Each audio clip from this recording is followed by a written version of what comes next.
Hello, in this video I'm gonna have a sphere follow a circular path about a larger sphere, like a satellite orbiting a planet.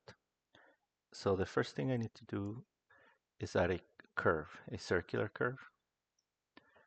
Then I press S to make it larger, to scale it up.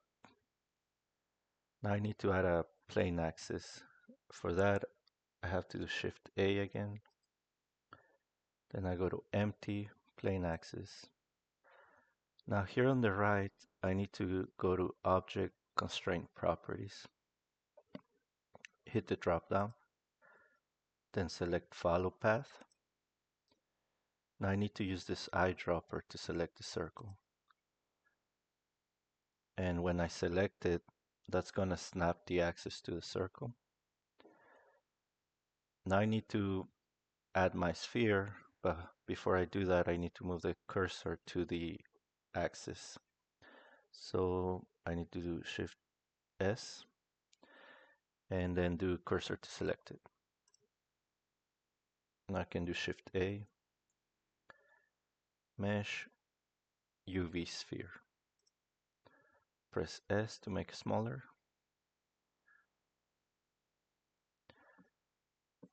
And select the axis while holding down Shift at the same time.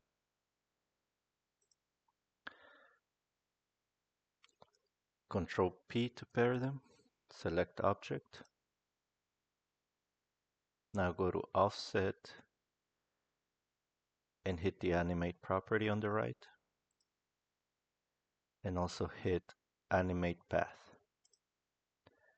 Now I can press play. And that does the orbiting animation. And the last thing I need to do is add a sphere at the center. So it looks like a satellite orbiting a planet. So I need to move my cursor back to the center. For that I do Shift S, cursor to world origin, Shift A,